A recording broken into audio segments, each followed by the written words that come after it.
Good morning students.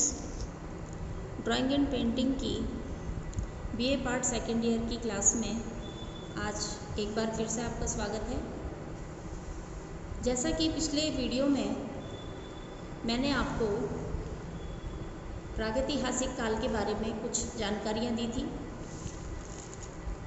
साथ ही प्रागैतिहासिक काल के कुछ प्रमुख क्षेत्र जहाँ से हमें प्रागैतिहासिक काल के कुछ प्रमुख चित्र और कुछ अवशेषों का हमें ज्ञान हुआ या उत्खनन में हमें उनके बारे में पता चलता है।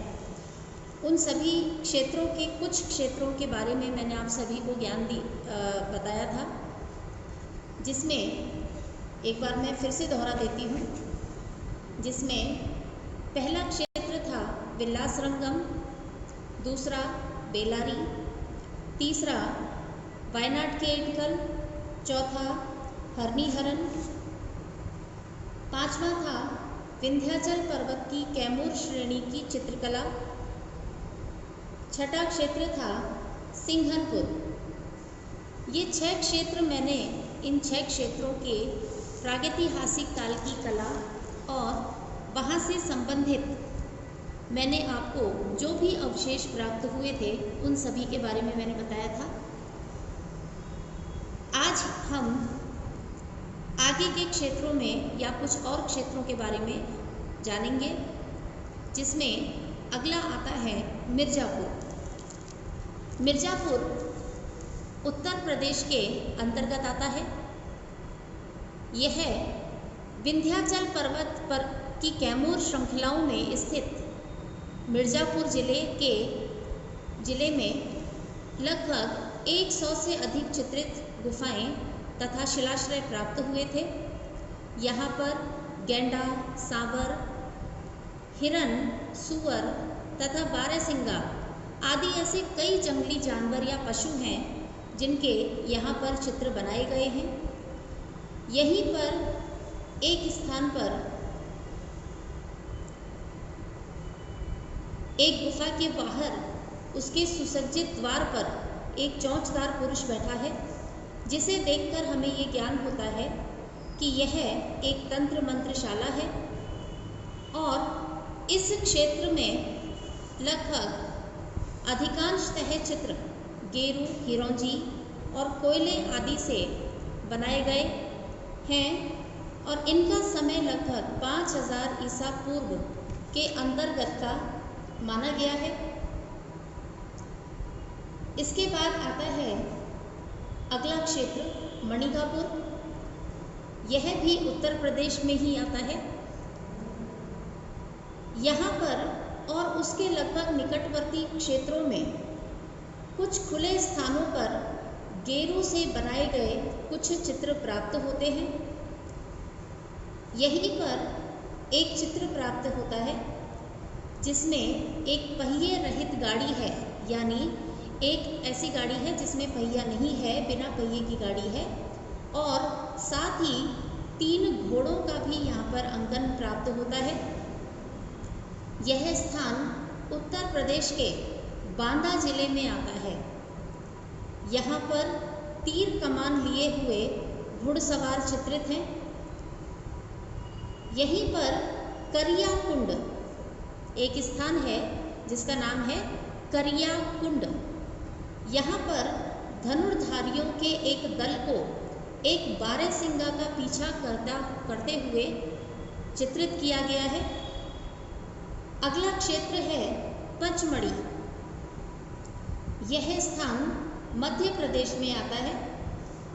पचमढ़ी क्षेत्र के बारे में D.H. गार्डन नामक एक विद्वान ने 1936 ईस्वी में रेखा चित्रों तथा फलक चित्रों सहित एक विशद लेख प्रकाशित किया था। यहीं पर उन्होंने D.H. गार्डन ने लगभग 15 से भी अधिक शिलाश्रय और गुफाओं की खोज की थी। यहीं पर एक स्थान है, गुफा है, जिसका नाम है बाजार केव। गुफा का नाम है बाजार केव। यहाँ पर एक विशालकाय बकरी का चित्र प्राप्त होता है।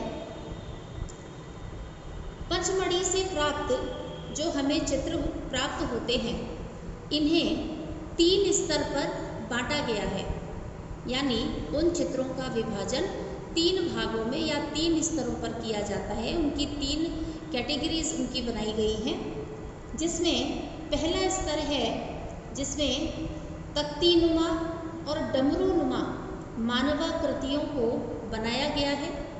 जैसा कि आपको इस समय वीडियो पर पीछे एक पेंटिंग दिखाई दे रही होगी जिसमें एक मानवीय आकृति है। इसी प्रकार की आकृतियाँ इस स्तर में आती हैं।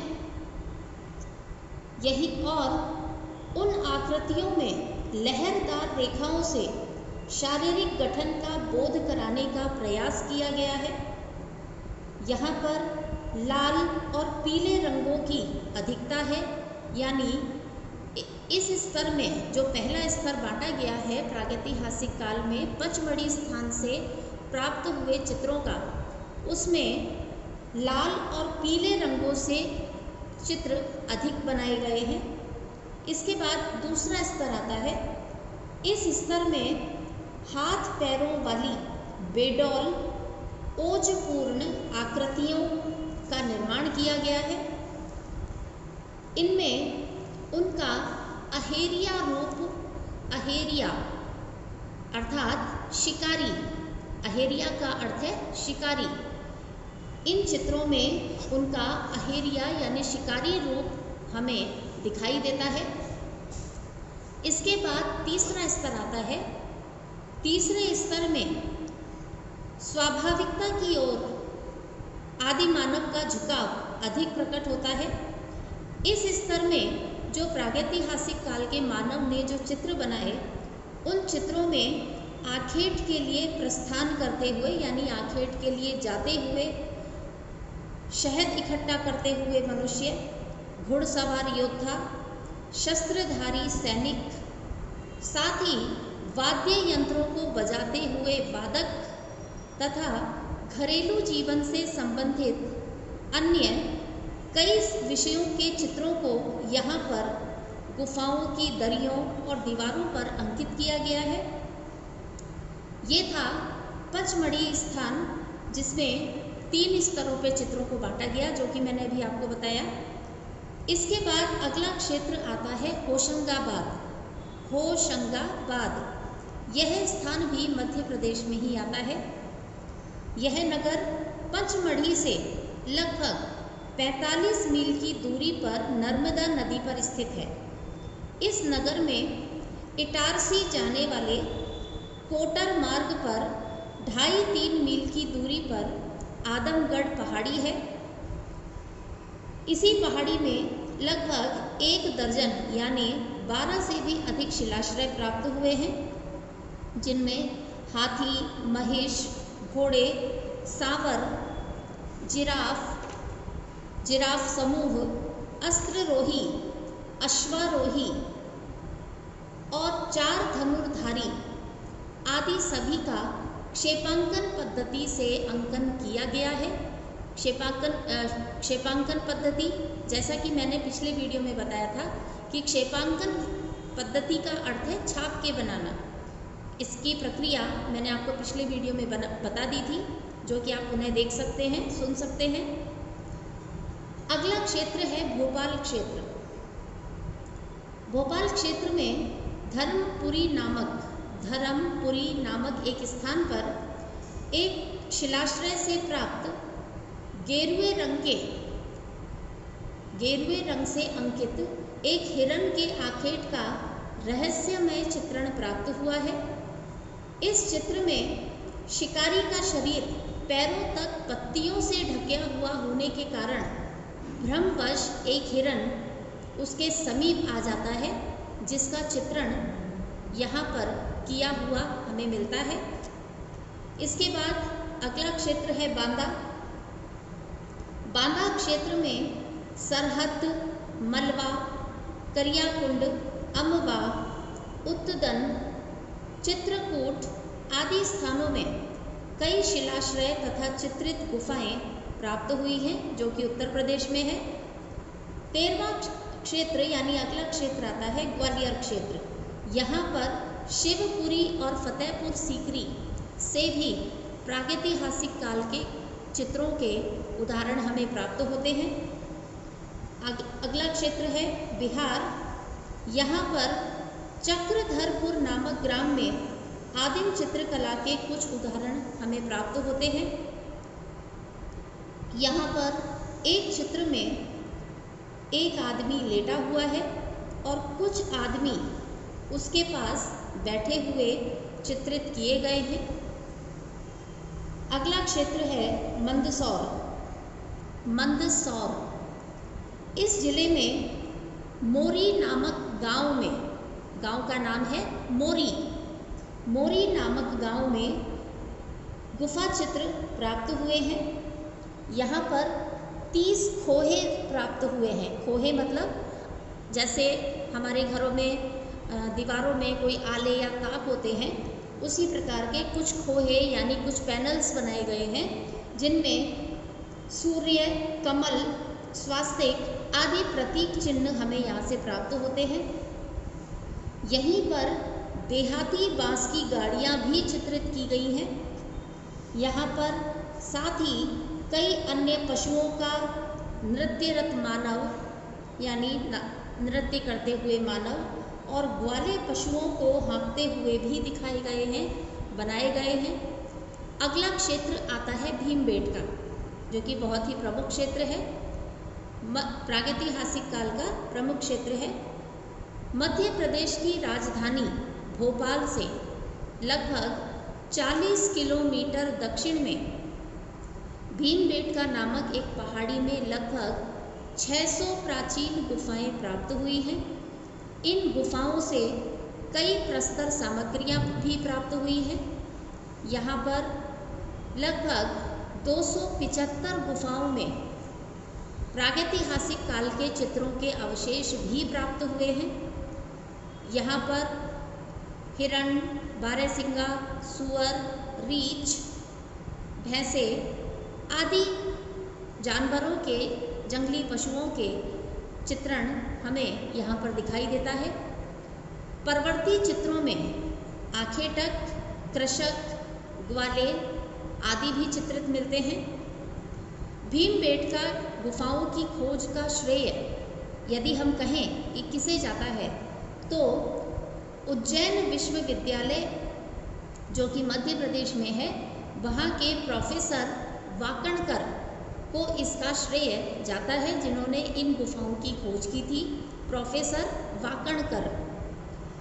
यहाँ पर प्राचीन प्रस्तर युग से भी बहुत पहले के मानव के अस्त्र शस्त्र हमें यहाँ से मिलते हैं।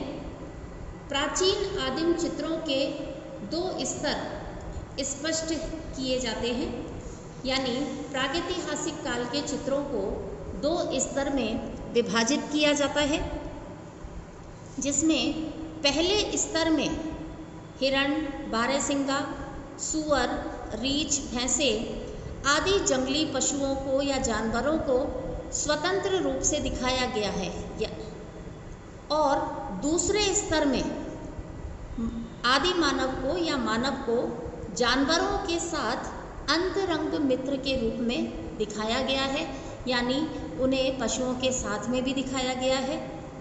और इन चित्रों में मुख्यतया लाल, काले और सफ़ेद रंग का प्रयोग अधिकता से किया गया है।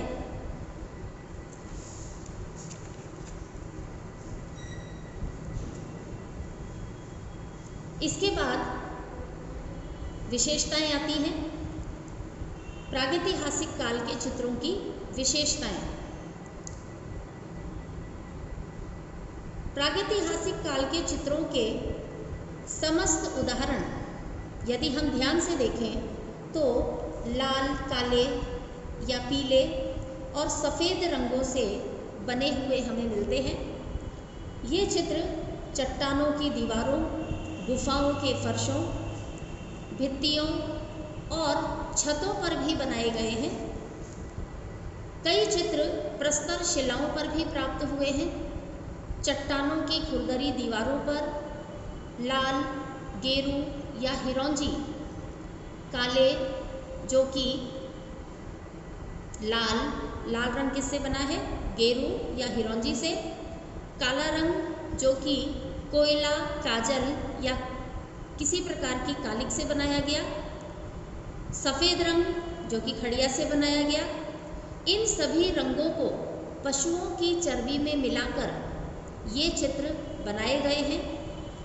इन चित्रों में रेखा या सीमा रेखा को अधिकांशतः इन चित्रों की जो सीमा रेखाएं हैं वे सभी किसी नुकीले पत्थर से खोदकर बनाई जाती थी। उसका कारण क्या था?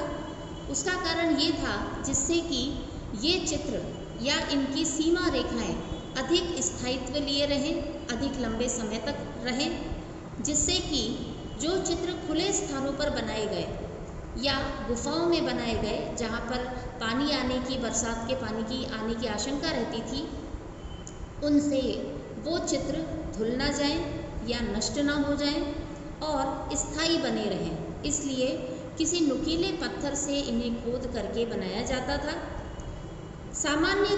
सामान्यतया 2 या 3 रेखाओं से ही मानव आकृतियों का निर्माण कर दिया जाता था।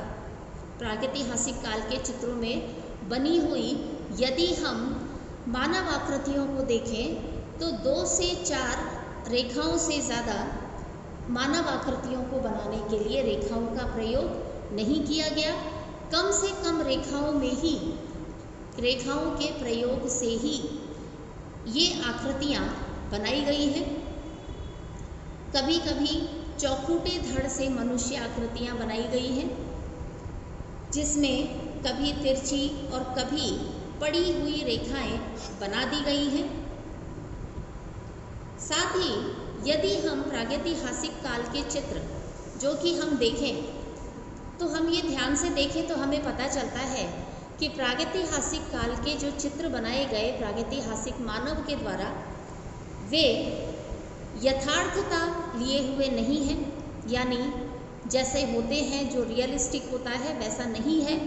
लेकिन उन आकृतियों को जब हम ध्यान से देखते हैं या एक नज़र में ही देखते हैं तो उनकी बनावट इस प्रकार की है या उनकी आकृतियाँ इस प्रकार की बनाई गई हैं जिन्हें देखते ही हमें ये समझ में आ जाता है कि ये घोड़ा है, यह हाथी है या यह हिरण है, ये पशु है, ये मानव है।